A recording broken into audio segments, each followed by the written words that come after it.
पहिलो घर किनेको पनि 2-4 वर्ष भइसक्यो, एकाउन्टमा राम्रै पैसा जम्मा भइसकेको छ, यो पैसाको घर किन्छु, इन्भेस्टमेन्ट प्रपर्टी किन्छु भनेर सोच्नु भएको छ भने यो भिडियो तपाईँको लागि हुन सक्छ। ध्यान दिएर अन्तिमसम्म हेरेर मलाई प्रतिक्रिया चाहिँ दिन नबिर्सिनु। तपाईँले इन्भेस्टमेन्ट प्रपर्टी किन्दा आफू बस्ने घर जस्तो गरेर ट्रिट गरे चाहिँ होइन।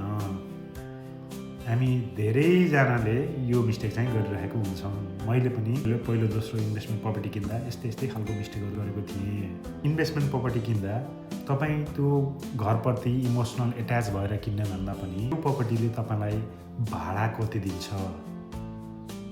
त्यो प्रपर्टीको पोटेन्सियल ग्रोथ कस्तो छ, त्यो एरियामा रेन्टल डिमान्ड कस्तो छ भन्ने कुरालाई ध्यानमा दिएर तपाईँले इन्भेस्टमेन्ट गर्नुपर्ने हुन्छ। तपाईँले इन्भेस्टमेन्ट त गर्ने, तर त्यो इन्भेस्टमेन्टले तपाईँको पकेटमा पैसा दिँदैन भने तपाईँको त्यो इन्भेस्टमेन्ट गरेको खासै अर्थ हुँदैन। यदि तपाईँले क्यापिटल ग्रोथ मात्र हुन्छ भन्ने हिसाबले इन्भेस्टमेन्ट गर्नुभयो भने त्यो प्रपर्टीलाई 2-4 वर्ष चाहिँ धान्नु होला, अथवा तपाईँको राम्रै इन्कम छ भने त्यो प्रपर्टीलाई तपाईँले राम्रै तरिकाले धान्न सक्नुहुन्छ, तर लङ टर्ममा त्यो प्रपर्टीले खासै फाइदा चाहिँ दिँदैन। इक्जाम्पल दिन्छु, अहिलेको रेटमा ब्याङ्कबाट बेस्ट रेट पाउनुभयो भने पनि 5.3 इन्भेस्टमेन्टको लागि है।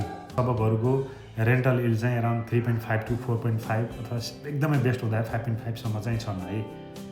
यदि तपाईँले सानातिना कुराहरूलाई ख्याल नगरिकन झ्याप्प गएर घर किन्नुभयो भने त्यो प्रपर्टीले तपाईँलाई रेन्टल इल्ड दिने भनेको 3.54% र तपाईँले ब्याङ्कलाई तिरिरहनु भएको छ 5.3%।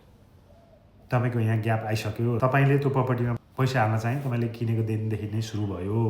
टप अफ द्याट तपाईँले त्यो घरको इन्सुरेन्स तिर्नुपर्ने हुन्छ, ल्यान्ड ट्याक्स तिर्नुपर्ने हुन्छ, तपाईँको वाटर चार्ज तिर्नुपर्ने हुन्छ, तपाईँको काउन्सिल रेट तिर्नुपर्ने हुन्छ, मेन्टेनेन्स गर्नुपर्ने हुन्छ। यी सबै कुराहरू जोड्दाखेरि एउटा स्ट्यान्डर्ड घर मेन्टेन गर्नको लागि अराउन्ड $5,000 भिक्टोरियाको कन्टेक्समा।